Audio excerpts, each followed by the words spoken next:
नमस्कार दोस्तों, स्वागत है आपका हमारे यूट्यूब चैनल पर। तो कल हमने परसेंटेज के कुछ कॉन्सेप्ट्स किए, ट्रिक्स की। आज उन पर बेस कुछ क्वेश्चंस करेंगे, तो बने रहिए हमारे साथ। और हाँ, अगर सब्सक्राइब नहीं किया है तो सब्सक्राइब कर लीजिए। क्वेश्चन है, पहला क्वेश्चन हमारा क्षेत्रफल पर आधारित है। एक आयत की लंबाई 5% बढ़ाई गई जबकि चौड़ाई 10% बढ़ाई गई। इस प्रकार उसके क्षेत्रफल में कितने प्रतिशत की वृद्धि हुई? अब यहाँ पर देखिए, कल हमने डिस्कस किया था सक्सेसिव इंक्रीज का फॉर्मूला। क्या था? जैसे a% बढ़ा फिर b% बढ़ा तो टोटल कितना बढ़ा, इसी पे बेस्ड क्वेश्चन है। तो इसका फॉर्मूला था a + b + ab/100। ठीक है, ये हमने कल पढ़ा था। तो अब लंबाई 5% बढ़ी है, तो यहाँ पर लिख दिया 5। चौड़ाई 10% बढ़ी है, तो यहाँ लिख दिया 10 + 5 × 10/100। ठीक है। अब आगे देखिए, 5 और 10 15 + 50/100, तो ये तो कट जाएगा। 50 से कम 50, 50 दूना 100। 50 में 1/2 जोड़ देंगे, कितना हो जाएगा? 15.5% ये इंक्रीज हुआ। ठीक है। नेक्स्ट, एक आयताकार खेत की लंबाई 20% बढ़ाई गई और चौड़ाई 10% बढ़ाई गई, घटा दी गई, तो क्षेत्रफल में कितना परिवर्तन हुआ? अब लास्ट क्वेश्चन में हमने देखा था कि लंबाई और चौड़ाई दोनों बढ़ रही थी, लेकिन यहाँ पर लंबाई बढ़ रही है और चौड़ाई घट रही है। तो वही सक्सेसिव इंक्रीज का फॉर्मूला हम लगाएंगे। क्या लिखेंगे? a की जगह 20। ठीक है। अब अगर घट रही है तो माइनस का साइन लगेगा। ठीक, 20 - 10 + 20 × -10/100। ठीक है। अब देखिए, 20 - 10 गया, कितना बचा? 10 + 20 दाम 200, तो ये माइनस का 200/100, 100 से कट जाएगा, -2 हो गया। 10 - 2 = 8%। ठीक है, 8% का चेंज हुआ। नेक्स्ट, अब चुनाव पर आधारित एक क्वेश्चन है। एक चुनाव में 2 उम्मीदवार थे। जीतने वाले उम्मीदवार को कुल मतों का 65% मिला। ठीक है, जो जीता उसको 65% मत मिले और वो 900 मतों से जीता, तो सभी मतदाताओं की संख्या ज्ञात कीजिए। अच्छा, अब यहाँ पे हमने माना कि जो उम्मीदवार था, 2 उम्मीदवार मान लिए थे, ए और बी, तो जो जीता उसको 65% वोट मिले थे। अब टोटल तो 100% वोट पड़ा, तो जो हारा उसको 35% मिला होगा। ठीक है। अब अगर ये कह रहे हैं कि ये 900 मतों से जीता, तो इसका और इसका जो डिफरेंस है, ठीक है, वो हम निकाल लेंगे। वो आ जाएगा 900, यानी कि कहने का मतलब है कि 65% और 35% का जो डिफरेंस है वो 900 है। ठीक, क्योंकि ये इतने से जीता है। तो 65 में 35 घटा दिया, कितना आया? 30%। 30% की वैल्यू 900 हो गई। अब पूछ रहा है कि सभी मतदाताओं की संख्या ज्ञात कीजिए, तो मतदाता कितने रहे होंगे? 100% रहे होंगे।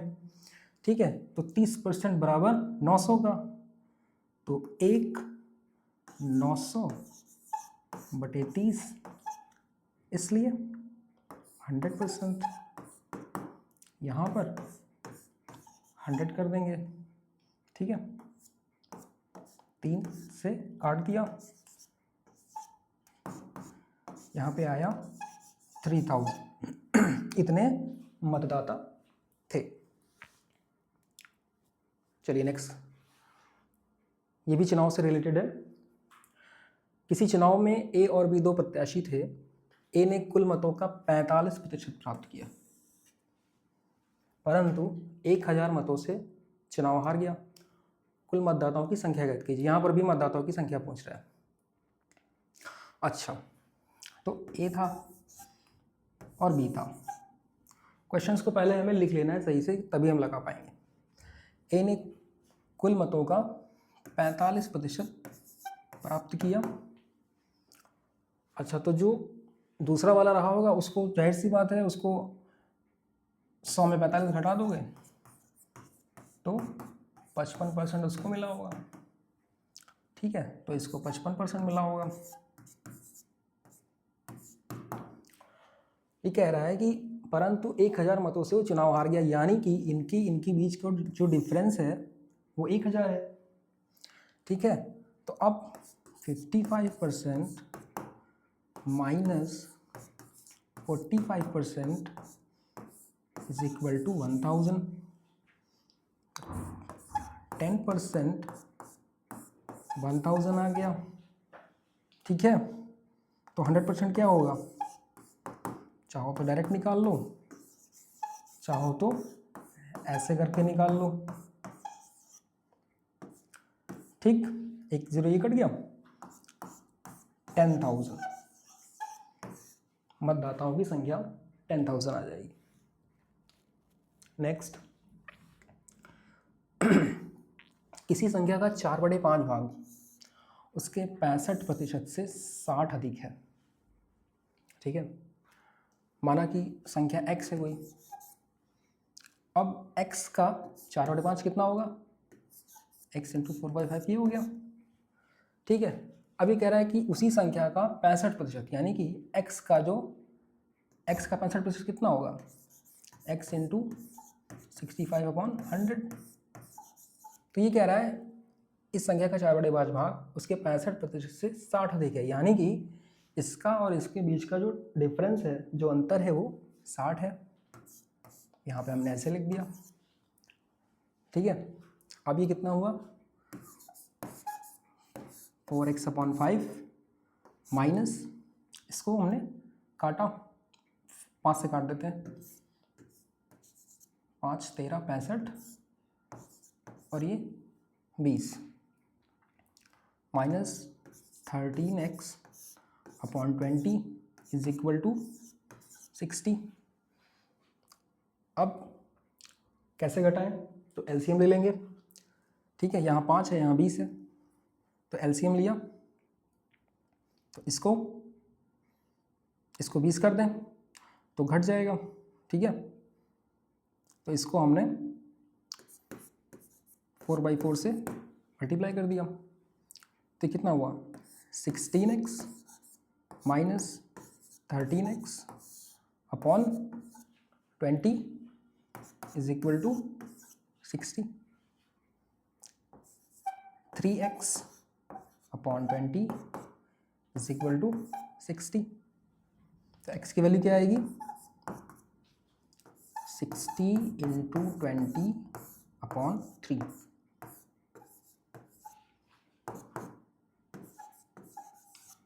$400। तो संख्या 400 हो जाएगी, ठीक है। नेक्स्ट देखिए, किसी संख्या का 10% 15 है। ज़्यादातर क्वेश्चंस ऐसे ही आते हैं। तो अब देखिए 10% बराबर, हम लोगों ने भी डिस्कस किया था पीछे, 10% की वैल्यू कितनी दी है, 15 दी है। तो अब संख्या क्या है, तो संख्या का 10% हमें दिया है, तो 100% अगर हम निकाल लेंगे तो संख्या हमें पता चल जाएगी। तो अगर 1 की वैल्यू निकालेंगे तो कितना आएगा, 15/10, इसलिए 100% कितना हो जाएगा, इंटू 100, 10 से काटा, 10 दाम 100, 15 दाम 150, तो संख्या 150 हो जाएगी। नेक्स्ट 200 का कितना प्रतिशत 50 है, ठीक है। तो चाहे तो इसको ऐसे कर लें कि मान लें कि 200 का x प्रतिशत बराबर 50, तो ये ऐसे, तो x बराबर 50/2, या ये हो गया 25%, ठीक है। एक तरीका तो ये है। दूसरा जो तरीका है वो अगर मैं बताऊं आपको, तो जिससे अब ये पूछ रहा है कि 200 का कितना प्रतिशत 50 है, मतलब ये कंपेयर कर रहा है 50 को 200 से, तो जिसको कंपेयर करते हैं उसको ऊपर रखते हैं और जिससे कंपेयर करते हैं उसको नीचे रखते हैं, ठीक है। इंटू 100, 100 दूना 200, तो ये ऐसे भी आ जाएगा, ठीक है। ये ज़्यादातर डीआई में इस तरह का क्वेश्चन आता है कि ये इसका कितना प्रतिशत है, ए बी का कितना प्रतिशत है, ठीक है। नेक्स्ट, एक संख्या में 20% की वृद्धि करके वो 360 हो जाती है, तो मूल संख्या क्या है। अच्छा, तो संख्या पहले जो रही होगी वो 100% रही होगी अपने आप में, बताया था हमने कल। तो अगर 20% की वृद्धि हुई तो क्या हुआ, 120% हो गई। तो अब 120% की वैल्यू इन्होंने 360 दे रखी है, कहा है कि 20% बढ़ गया, ठीक है।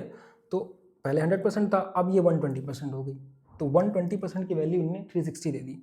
तो पूछ रहा है मूल संख्या ज्ञात करें। तो अब अगर हम 100% की वैल्यू निकाल लेंगे तो हमें मूल संख्या पता चल जाएगी। तो 120% बराबर 360 के, ये एक, तो ये हो जाएगा 360/120, इसलिए 100%।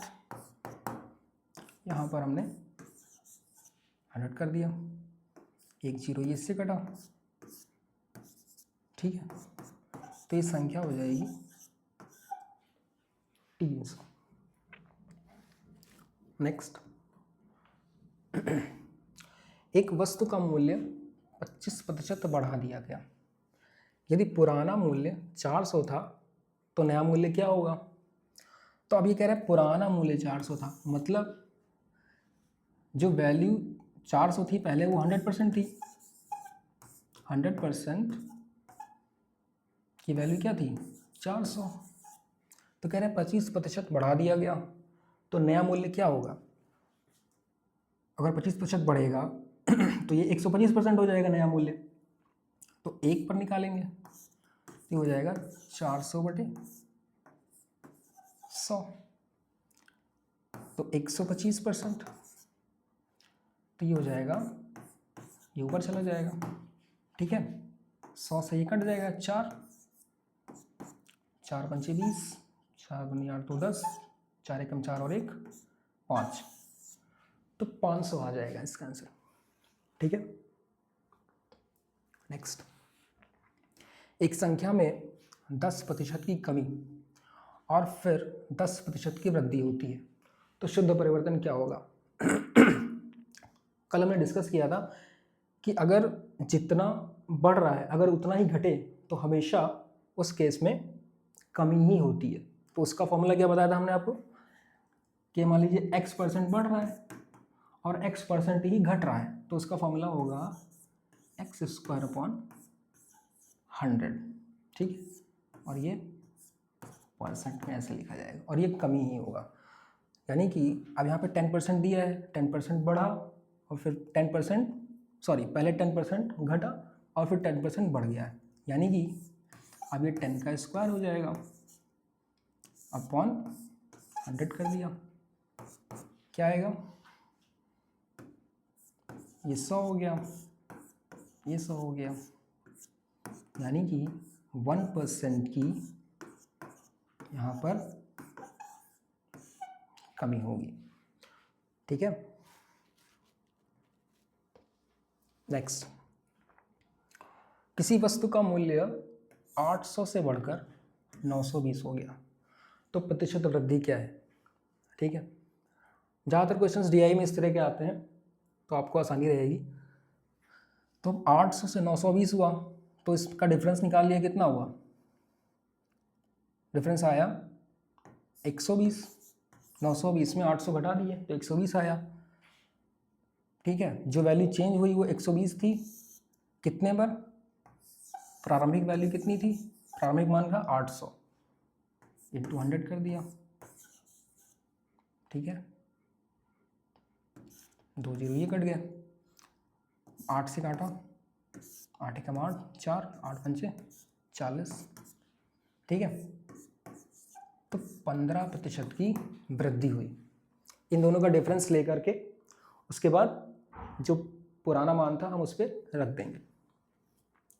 नेक्स्ट, एक संख्या में 40% की वृद्धि की जाती है और फिर 20% की कमी की जाती है तो शुद्ध परिवर्तन क्या होगा।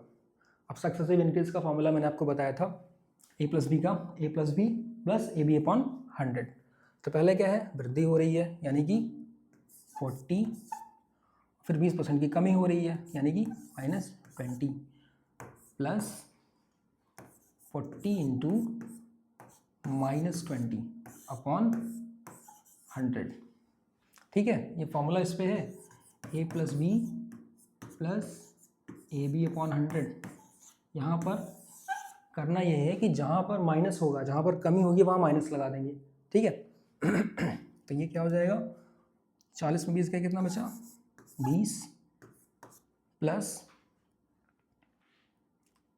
ये देखिए माइनस, ये हो गया -800 बटे 100। ठीक है, 100 से कट गया 8 बार, तो 20 में 8 गया, कितना बचा, ये 20 माइनस, ये वैल्यू माइनस में है तो बाहर निकल कर आएगी तो माइनस प्लस माइनस हो जाएगा।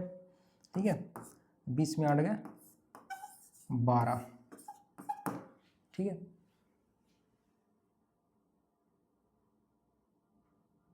यहाँ पर ये ऑप्शन गलत दिया हुआ है, नहीं सर सॉरी, ठीक है, तो 12% की यहाँ वृद्धि होगी। नेक्स्ट,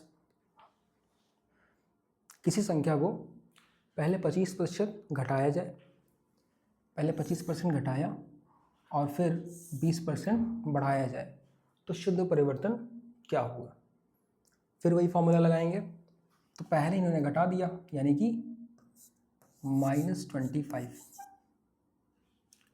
फिर बढ़ा यानी कि +20 प्लस -25 इंटू 20 अपॉन 100। ठीक है,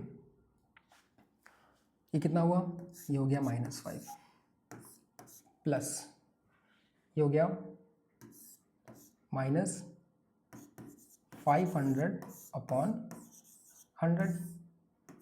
इसको हमने 100 से काट दिया तो ये -5 हो गया।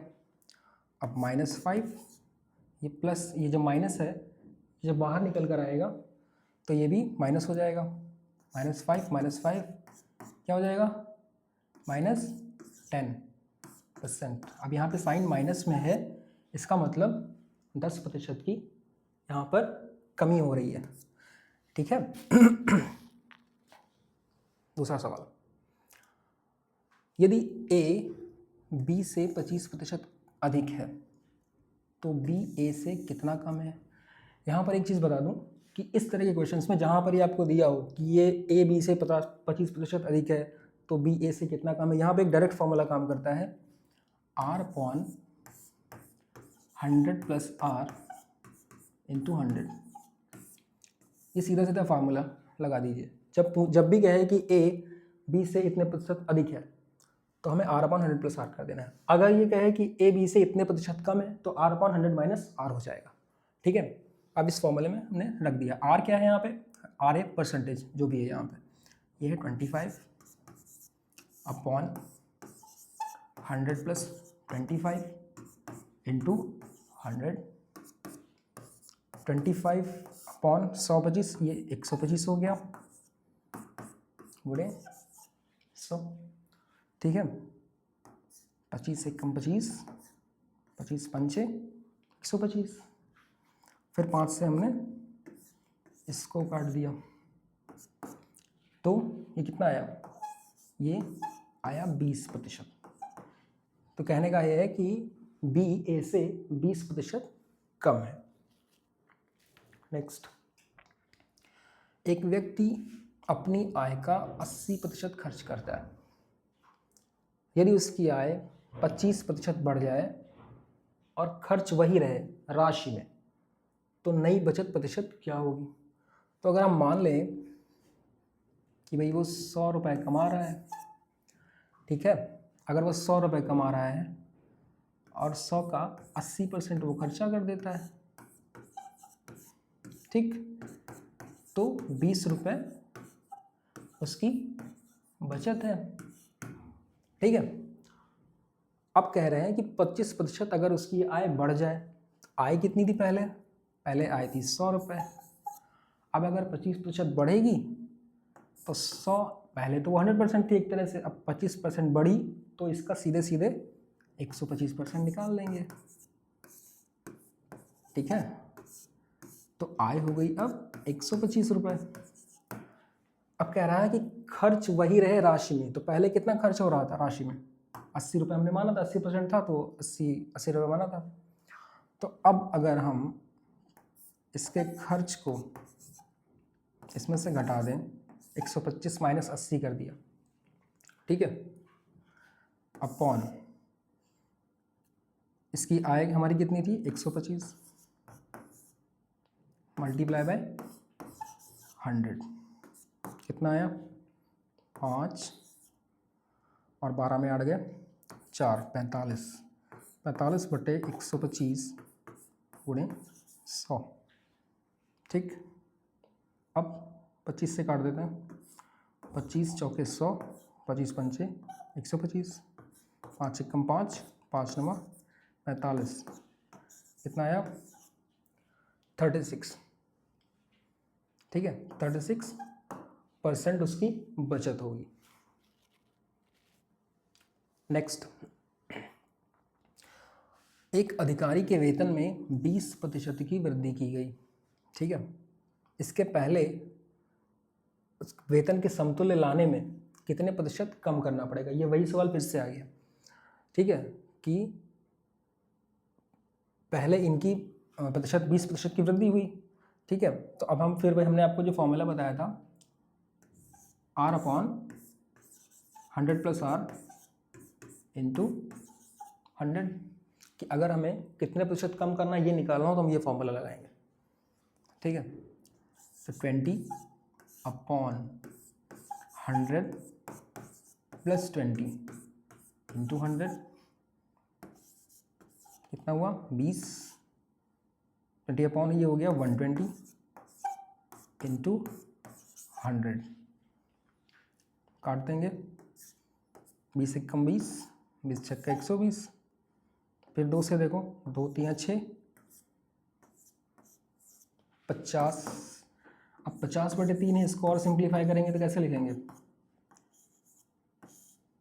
16 3 48, 2 50, 16 से 2 बटे 3% हमको कम करना पड़ेगा, तब पहले वाले के बराबर आ जाएगा।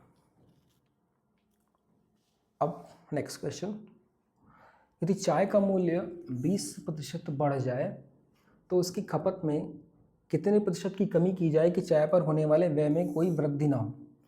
वैसा ही सवाल है, ठीक है।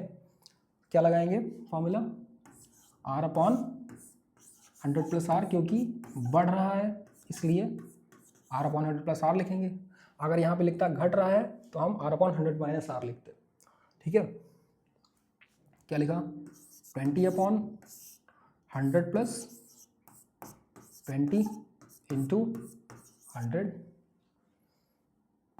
20 अपॉन 120 जोड़ दिया, 120 हो गया इंटू 100।